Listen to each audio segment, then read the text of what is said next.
Before Bill Murray ever crossed the streams, 3 bumbling ghost hunters, 2 former cavalry soldiers and a gorilla, chased supernatural villains through the same haunted castle every week. This bizarre 1975 Saturday morning show holds secrets stranger than any ghost it featured. Drunken breakfast rituals, a homemade gorilla suit that fooled millions, and a licensing deal that would haunt Hollywood for decades. Fact 1. The gorilla was cast because he owned his own suit. When Filmation decided to make the Ghostbusters in 1975, they knew they wanted a gorilla as one of the main characters. But they had a problem. Gorilla suits were expensive, and hiring both an actor and renting a costume would blow their tight budget. So the producers came up with a brilliantly simple solution. They put out a casting call specifically for actors who already owned their own gorilla suits. This way they could save money by getting both the performer and the costume in one package deal. Bob Burns, a film editor who had made a gorilla suit in his spare time with his wife, showed up to the audition already dressed in his homemade costume. When producer Lou Scheimer saw Burns in the suit and asked who his agent was, Burns stayed completely in character and replied, "Tarzan." That one-word answer was all it took. Scheimer knew immediately that he had found the right person for the role of Tracy the Gorilla. Burns brought not only his own costume to the production, but also a genuine passion for playing gorillas in comedy situations, which would become one of the most memorable aspects of the show. The homemade suit that Burns and his wife created was so convincing that it fooled countless children across America, with many viewers writing letters to Filmation asking how they had trained a real gorilla to perform on television. Fact 2. They filmed all 15 episodes in just 9 weeks. The Ghostbusters had one of the most rushed production schedules in television history, with all 15 episodes being taped in just 9 weeks during the summer of 1975. Bob Burns, who played Tracy the Gorilla, revealed in a 2007 interview that the cast and crew shot episodes every other day throughout this compressed timeline, which meant they were essentially cranking out nearly 2 complete episodes every single week. This breakneck pace left very little time for careful planning, script revisions, or creative experimentation, which is why the show developed such a rigid and repetitive structure that became its defining characteristic. The tight schedule directly influenced every aspect of the production, forcing the creators to rely on the exact same formula for each episode and reuse the same sets, locations, and even footage across multiple episodes. When you're shooting that quickly, there simply isn't time to build new sets or scout different filming locations, so the Ghostbusters ended up visiting the same haunted castle week after week, and the show leaned heavily on stock footage that could be reused to save precious production time. This incredibly fast turnaround also meant that mistakes and continuity errors often made it into the final episodes because there wasn't enough time to reshoot scenes or fix problems that would have been caught during a more leisurely production schedule. Fact 3. The stars started every shoot drunk and sobered up by day's end. The working conditions on the Ghostbusters set were far from typical for a children's television show, with alcohol consumption being written directly into the stars' contracts. Larry Storch, who described himself as a connoisseur of fine liquors, negotiated for 2-gallon jugs of white wine to be provided anytime they were shooting, while his co-star Forrest Tucker started out with a contractual requirement for a full case of beer on set each day. However, just 2 weeks into production, Tucker called producer Lou Scheimer and told him that beer wasn't going to cut it anymore, and he wanted Jack Daniel's whiskey instead, which the production agreed to provide. In his book, Creating the Filmation Generation, Scheimer recounted the unusual daily routine that developed on set, where Storch and Tucker would meet for breakfast every morning, and their breakfast essentially consisted of consuming their contractual alcohol. Scheimer observed that they would start out drunk at the beginning of each shooting day and then gradually become sober by the time filming wrapped for the evening. This reversed pattern of sobriety throughout the workday was just accepted as part of how the show operated, and somehow the 2 veteran performers managed to deliver their slapstick comedy performances despite, or perhaps because of, this unconventional approach to their work schedule. Fact 4. Columbia Pictures paid $608,000 plus 1% of profits for the name. When Columbia Pictures began developing the 1984 Ghostbusters movie, the filmmakers made a significant oversight by not realizing that Filmation had already created a live-action television series with that exact same name 9 years earlier. Lou Scheimer, the co-founder of Filmation, learned about Columbia's plans through trade publications and immediately recognized that his company owned the trademark to the name. Scheimer contacted Columbia's attorneys, and when Columbia executives initially dismissed the concern by suggesting it was just an old animated Saturday morning show, Scheimer corrected them by pointing out that the original Ghostbusters was actually a live-action series, which created a much bigger legal problem for the studio. Rather than go through a lengthy court battle, Columbia agreed to pay Filmation a licensing fee of $608,000 plus 1% of the film's net profits in exchange for the rights to use the Ghostbusters name. While that might sound like a lucrative deal for Filmation, especially considering the movie became a massive box office success, the profit participation turned out to be completely worthless. Thanks to Hollywood accounting practices, where studios use creative bookkeeping to claim that even wildly successful films never technically turn a profit on paper. The 1984 Ghostbusters film has officially never shown any net profits even decades later, which means Filmation never received a single dollar from that 1% deal. Fact 5. Every episode used the exact same castle location. One of the most bizarre aspects of the Ghostbusters was that all 15 episodes sent the heroes to investigate the exact same spooky castle set, week after week, without any variation. Budget limitations meant that Filmation couldn't afford to build multiple haunted locations or spend money on different filming sites. So every single ghost, monster, and supernatural villain that appeared on the show just happened to be hanging out at this one particular castle on the outskirts of the unnamed city where the Ghostbusters operated. Whether they were chasing Count Dracula, the Abominable Snowman, Billy the Kid, or Dr. Frankenstein's monster, the team always ended up at this same location with its adjoining graveyard. The show's writers were clearly aware of how absurd this repetitive setup was, and they actually had the characters acknowledge it directly in the dialogue. Kong, the team leader played by Forrest Tucker, would regularly point out to his partners that this was the only castle in or near the city, which served as both an explanation for why they kept returning there and a knowing wink to the audience about the show's extremely limited production resources. This self-aware humor didn't really make the repetition any less noticeable, but it at least showed that the creators understood how ridiculous it was to have every ghost in the world apparently sharing the same haunted real estate.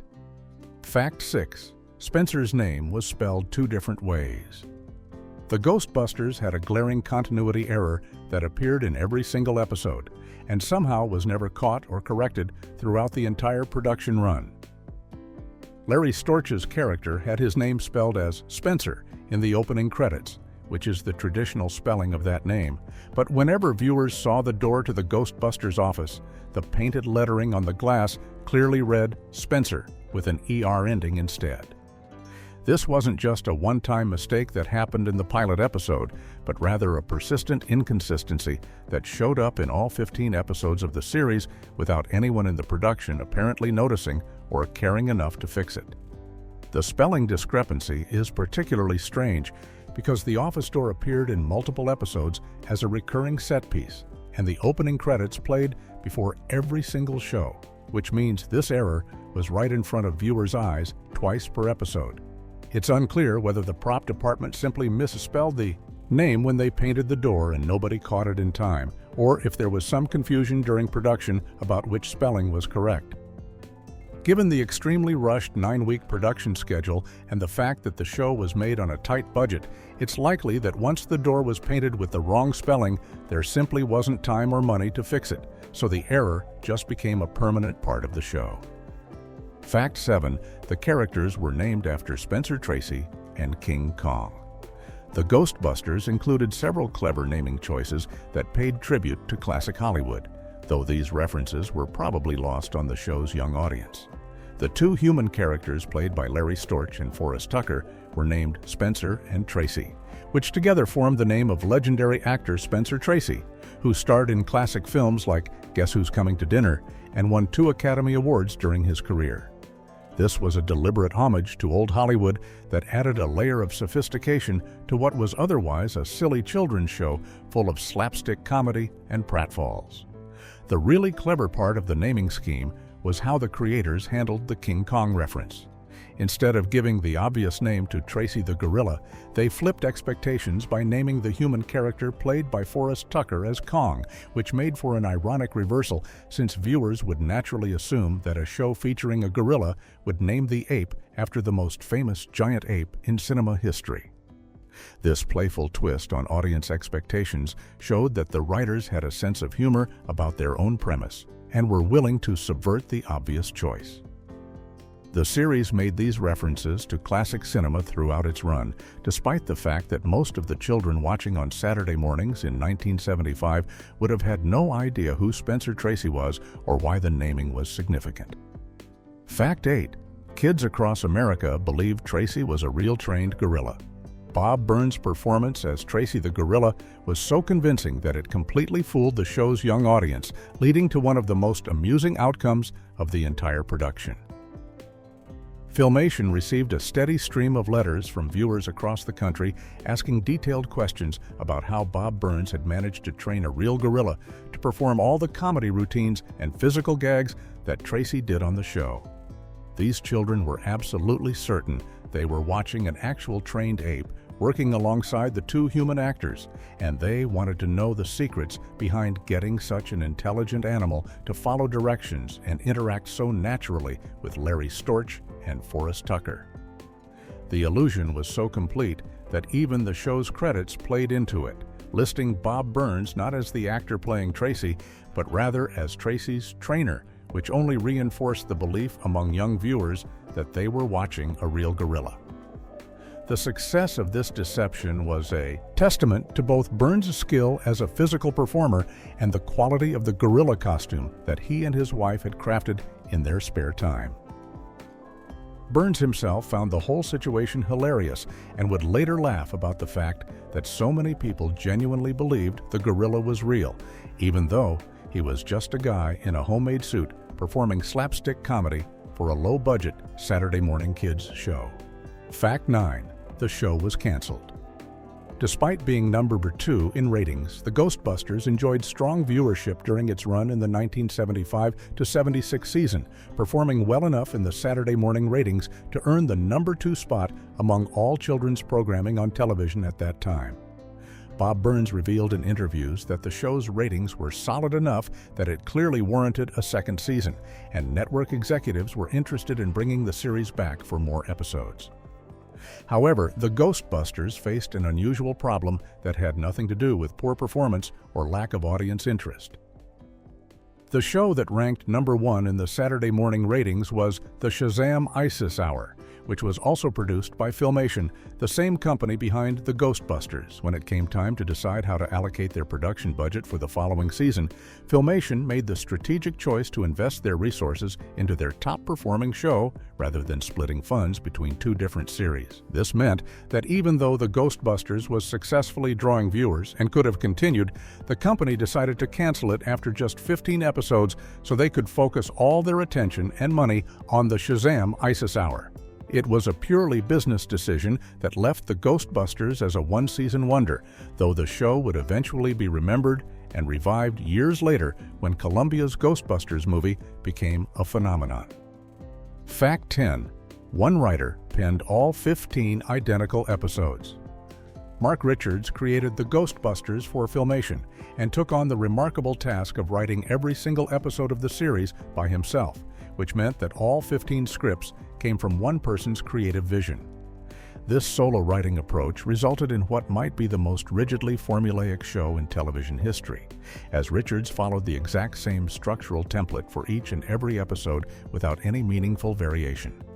Every episode began with a ghost or monster appearing in the pre-credits sequence to announce their evil plans. Then the opening credits would roll, and the Ghostbusters would receive their assignment through a Mission Impossible-style parody, where a self-destructing message exploded in Tracy's face.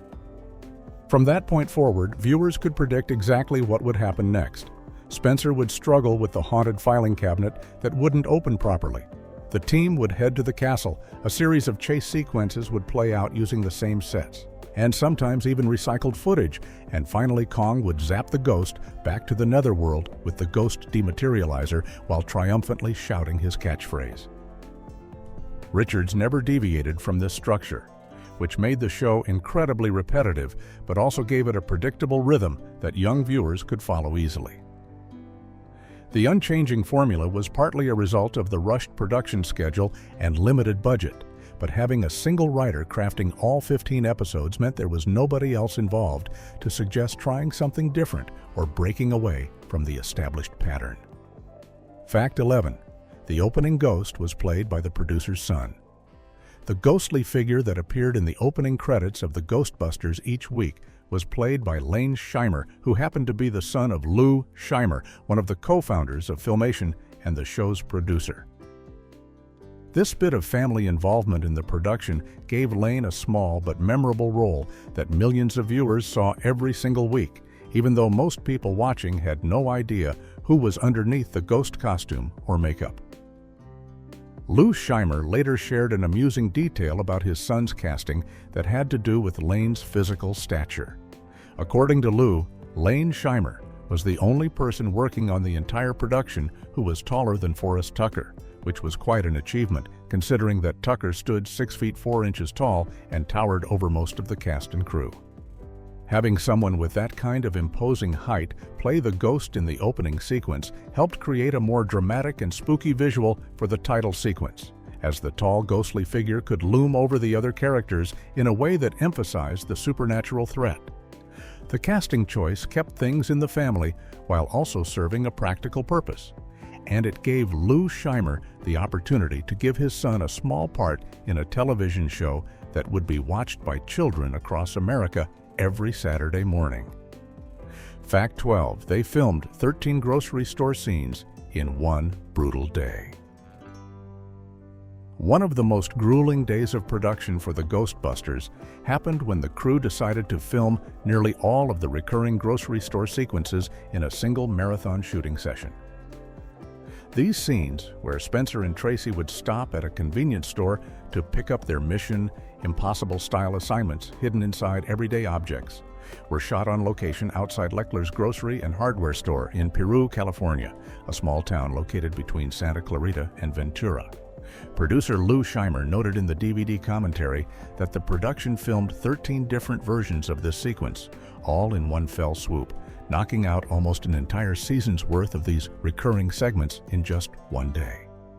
The timing of this mass filming session made the experience even more challenging for everyone involved, as it took place on an extremely hot summer day in 1975. Larry Storch and Bob Burns had to perform the same basic routine over and over again with only slight variations, shooting 13 separate takes where Tracy would retrieve different objects containing the self-destructing messages and then endure the comedic explosion that would blow up in his face each time. The decision to film so many of these sequences at once was clearly driven by efficiency and budget considerations, allowing the production to secure the location for just one day rather than having to return multiple times throughout the shooting schedule. Fact 13. Forrest Tucker's real daughter guest starred as a ghost.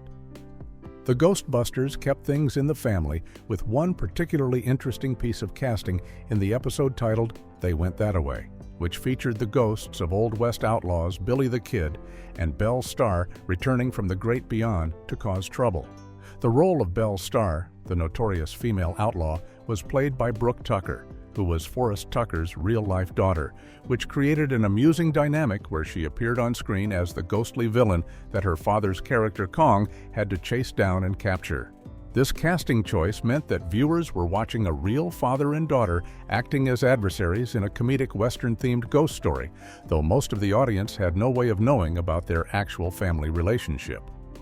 The episode followed the show's typical formula with Belle Starr and Billy the Kid causing mayhem that the Ghostbusters needed to stop, but having Forrest Tucker's actual daughter play one of the main ghost characters added a fun behind-the-scenes element to the production. It's unclear whether Brooke Tucker was cast specifically because of her connection to the show's star or if she auditioned like any other actor. But either way, it gave the Tucker family a chance to work together on a children's television show that was being broadcast to millions of viewers across the country every Saturday morning. Fact 14. The show spawned the Real Ghostbusters title. When Columbia Pictures' 1984 Ghostbusters film became a massive success, the studio naturally wanted to create an animated series based on the movie to capitalize on its popularity. However, the legal settlement that Columbia had reached with Filmation over the trademark rights included a clause that specifically forbade Columbia from creating an animated series using just the title Ghostbusters by itself. This restriction created a significant problem for Columbia, since they wanted to make a cartoon but couldn't use the most obvious and straightforward name for it. Columbia's solution was brilliantly simple, but also somewhat aggressive. They added the word real to the front of the title, calling their show The Real Ghostbusters, to distinguish it from Filmation's property. This naming choice was clearly designed to suggest that the Columbia version was the authentic or legitimate Ghostbusters, while implying that the 1975 show was somehow less valid or important. The new animated series even took occasional shots at Filmation's version within the episodes themselves, including one scene where the secretary character Janine answers the phone and says to a caller, "No ma'am, this is the Real Ghostbusters, not Ghosts Are Us," which was a direct jab at the existence of the competing property. The title became so successful that it's still how fans refer to that particular animated series decades later. Fact 15. The haunted filing cabinet gag was recycled. Stock footage.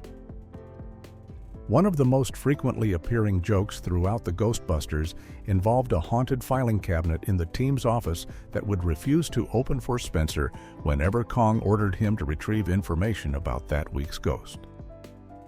The cabinet seemed to have a mind of its own, and Spencer would struggle and wrestle with the drawers while the furniture fought back against him in a physical comedy routine. This recurring gag became such a regular part of the show's formula that it appeared in numerous episodes, but what viewers didn't realize at the time was that they were often watching the exact same footage over and over again. Filmation was well known in the animation industry for reusing footage and assets to save money on their cartoon productions, but they applied this same cost-cutting philosophy to the Ghostbusters, even though it was a live-action show. Rather than filming Spencer's battle with the filing cabinet fresh for each episode, the production simply recycled the same stock footage of Larry Storch performing the routine, editing it into multiple different episodes throughout the season. This meant that viewers who watched carefully might notice that Spencer was wearing the same outfit and the cabinet behaved in the identical way across several different episodes, because it was literally the same piece of film being inserted into different stories.